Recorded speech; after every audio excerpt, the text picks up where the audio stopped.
How did China make it? It is nothing new, but it's worthy to know.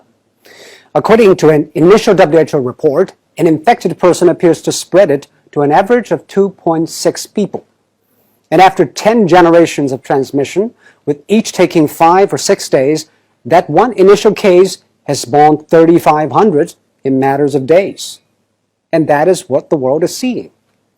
What China did is to break the cycle by human intervention. The scale unprecedented in history. Extreme, draconian, and aggressive. These are the words used to describe China's response. But now, people have come to terms with the new norm, lockdown. Some people say, isn't that a violation of individual rights? Actually, the balance between individual rights and public safety is always an ever-changing equation.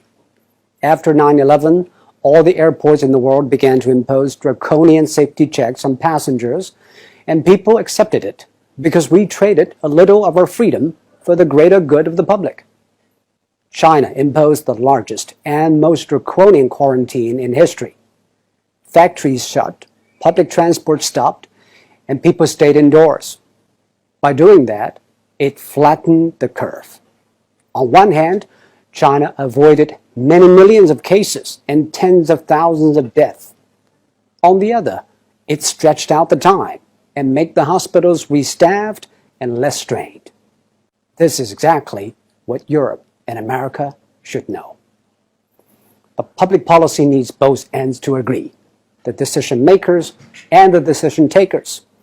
Quarantine is indeed extreme and extremely restrictive. It needs the people in lockdown to be honest and cooperative. I think what the people of Wuhan did was exceptional. They had the courage.